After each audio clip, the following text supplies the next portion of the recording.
Fala pessoal, Rogerão do Bart com o nosso canal no YouTube aí. Segue lá e se inscreve no canal.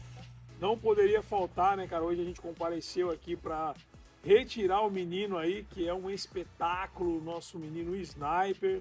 Produção do meu amigo Jonathan aí. Muito feliz com o que eu vi. Filhote novo e já excepcional. É tudo que eu queria para fazer esse somatório nas minhas linhas de sangue. Trabalhar da maneira que a gente gosta de trabalhar, buscando evolução.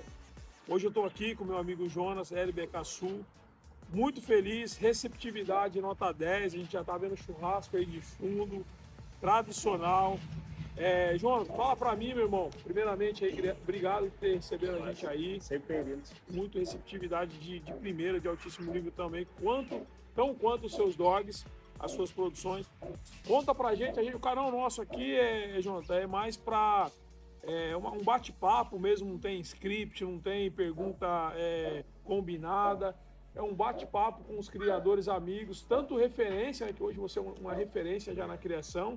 A gente faz questão também de fazer não só com os caras que são referência na criação, mas com o pessoal que está começando também na criação. A gente está dando esse empurrãozinho aí inicial, porque tem muita gente boa que está escondido aí, cara. Como dogs muito bons aí escondidos.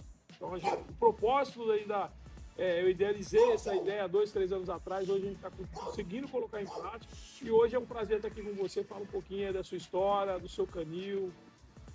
Quanto tempo você está na criação? Como começou? Basicamente é isso, meu irmão. Bom, prazer, né, estar recebendo vocês aí hoje. O Sniper, eu acredito que vai somar muito, né, pro plantel do Barret. E, cara, a gente começou o canil em 2020, né, a nossa primeira fêmea veio lá do Frost, lá do Maranhão. E a gente veio, sempre quando a gente começou, a nossa primeira ideia quando a gente teve o canil foi ir contra o mercado, porque a gente via na época, né, por pesquisas ali, quando a gente decidiu começar a criar, que todo mundo investia demais em machos no padreador. E a gente pensou em fazer o contrário, né, produzir as melhores fêmeas, ter boas fêmeas, porque dentro da criação, eu vejo, não só de cães, né, de gado, de cavalo, que seja, a gente tem que analisar os dois lados, né? A genética é 50-50, né? Exatamente. Então a gente precisa ter uma fêmea muito boa e um macho muito bom para poder chegar a um resultado melhor ainda.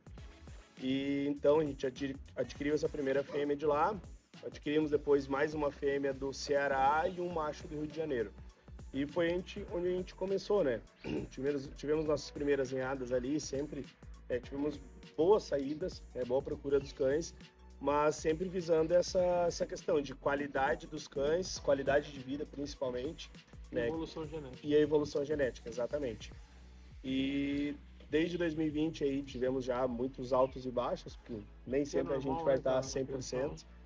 Várias coisas já aconteceram, mas a gente está chegando no nível que hoje a gente está muito contente com o que vem acontecendo, com parcerias que a gente vem, né, fechando, com cães, com clientes que se tornam amigos, assim como o Barret, né, e os amigos estão aí junto hoje, que a gente enxerga que isso é crescimento, né, que nem nós comentamos antes, né, são coisas que a criação nos proporciona, que talvez se não fosse os cães, né, isso hoje não estaria acontecendo. Pela distância, né, por exemplo, a gente. Exatamente. Se não fosse a criação, de repente a gente nunca ia se conhecer, né? Com certeza. Então, são coisas aí que a criação traz pra gente de coisas boas, né?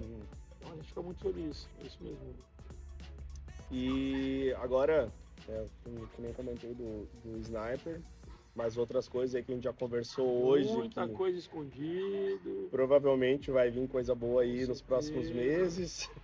Nem tudo pode ser dito. Tá rindo aí.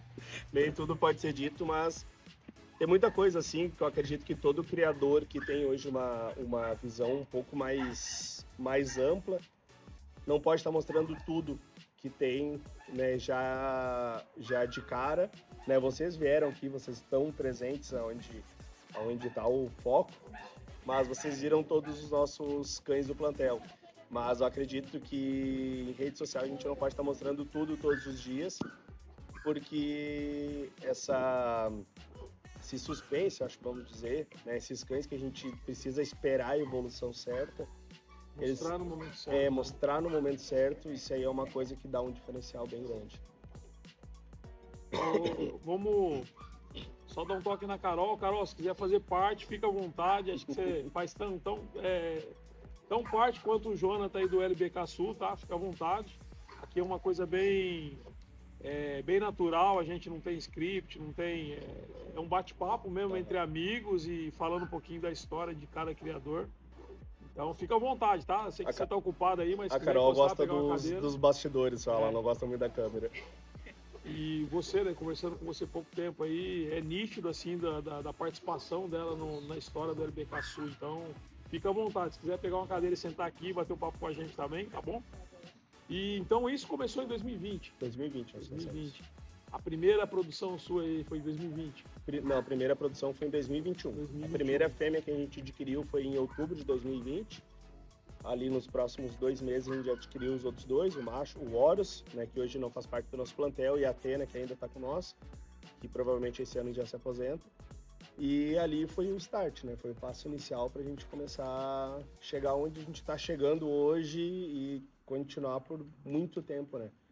Uma pergunta que a gente faz muito, né, cara, para os nossos entrevistados aí, amigos criadores, acho que tudo faz parte, da primeira até a última que você tirou agora, a produção, mas aonde você sentiu ali que foi aquela virada de chave, que você olhou para sua esposa, conversaram e falaram, cara, a gente tem que fazer muito bem feito isso mesmo, que é pra gente tem que ser criador, a gente tem que dar continuidade, tem que buscar a evolução, que é o que você faz hoje a todo custo, todo ano melhorando em evolução, em genética, um cara que já está indo para qual geração sua? A quinta geração já. Quinta geração é o que a gente estava falando anteriormente aí com outros criadores que a gente entrevistou.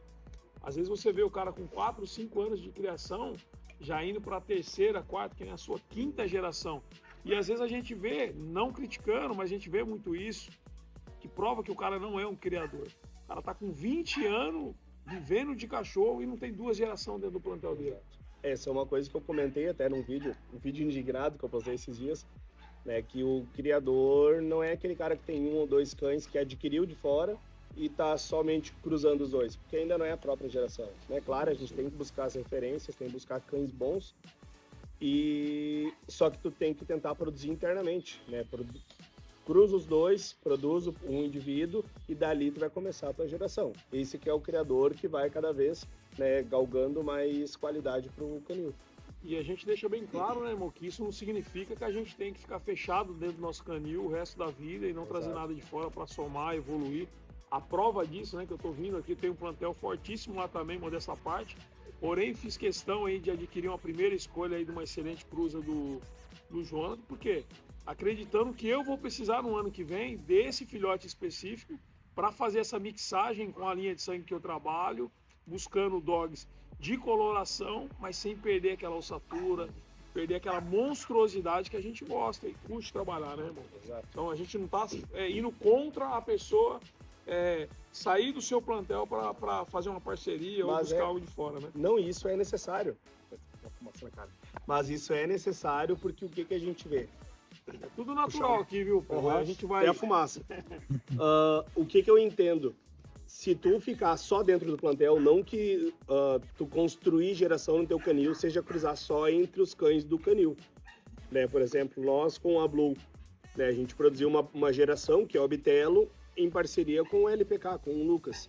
Né? Mas o que aconteceu? A gente foi atrás do Lucas, fizemos uma proposta, conversamos ali e conseguimos chegar a um meio comum para poder fazer uma produção melhor ainda. Né? Foi em parceria, mas é uma geração a mais dentro do canil que foi gerada. E isso é importante. Né? Não dá para a gente só ficar, claro, tu tem que trabalhar com as ferramentas, mas quando tem uma ferramenta muito boa no vizinho, tu tem que ir lá buscar também, tem que reconhecer que é a cegueira de canil, né? Que muita gente tem. Tu tem que ver que o outro canil também tem uma qualidade muito grande e usar esses indivíduos para a melhoria da raça. E isso é a prova do que o Jonathan tá falando, do que eu gosto muito de falar, eu enalteço aí as parcerias que eu faço sempre, sabe? Eu enalteço mesmo o trabalho.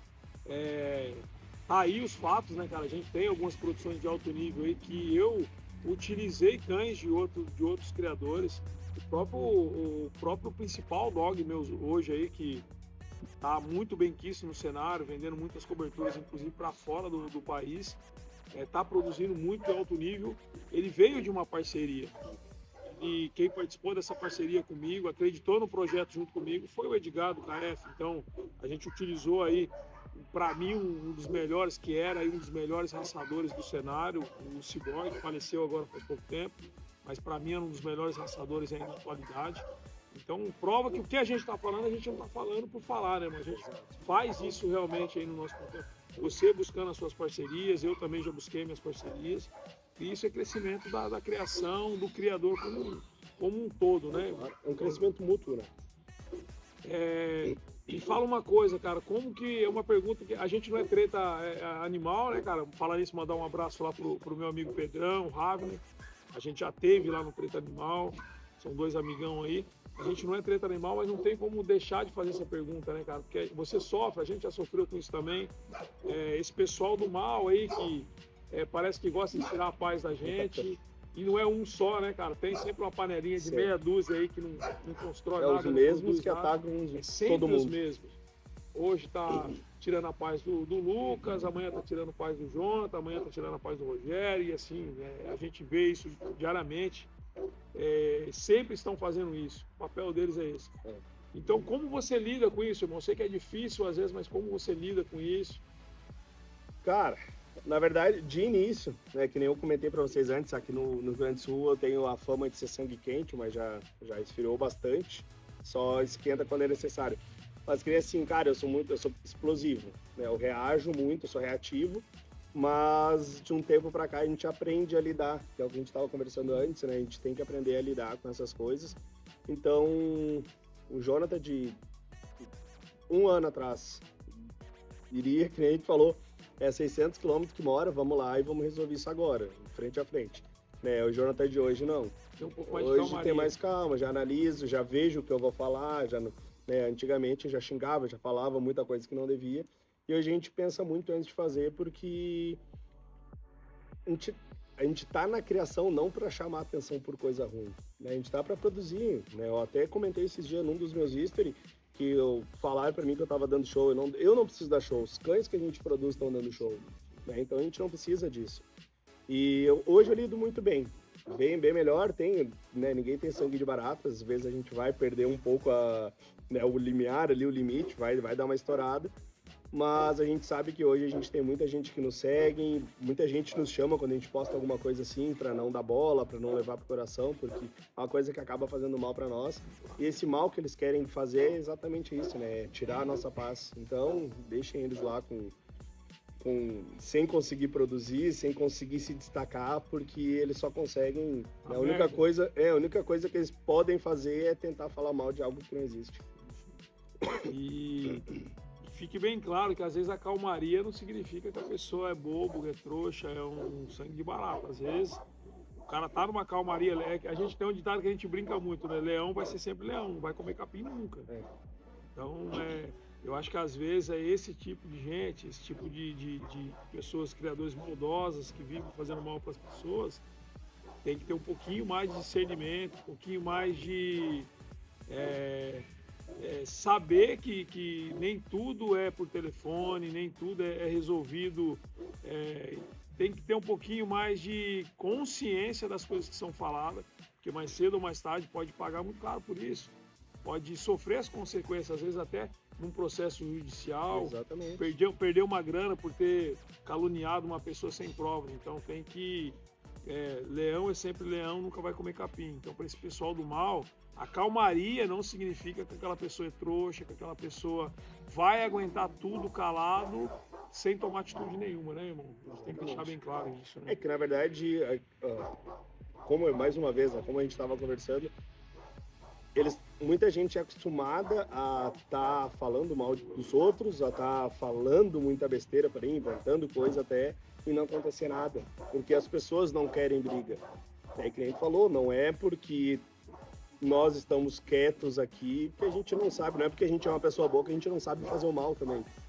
né? Então, quando é necessário, que não seja necessário nunca, né? Mas se for necessário, a gente faz. Então, não dá, não estão lidando sempre com menino.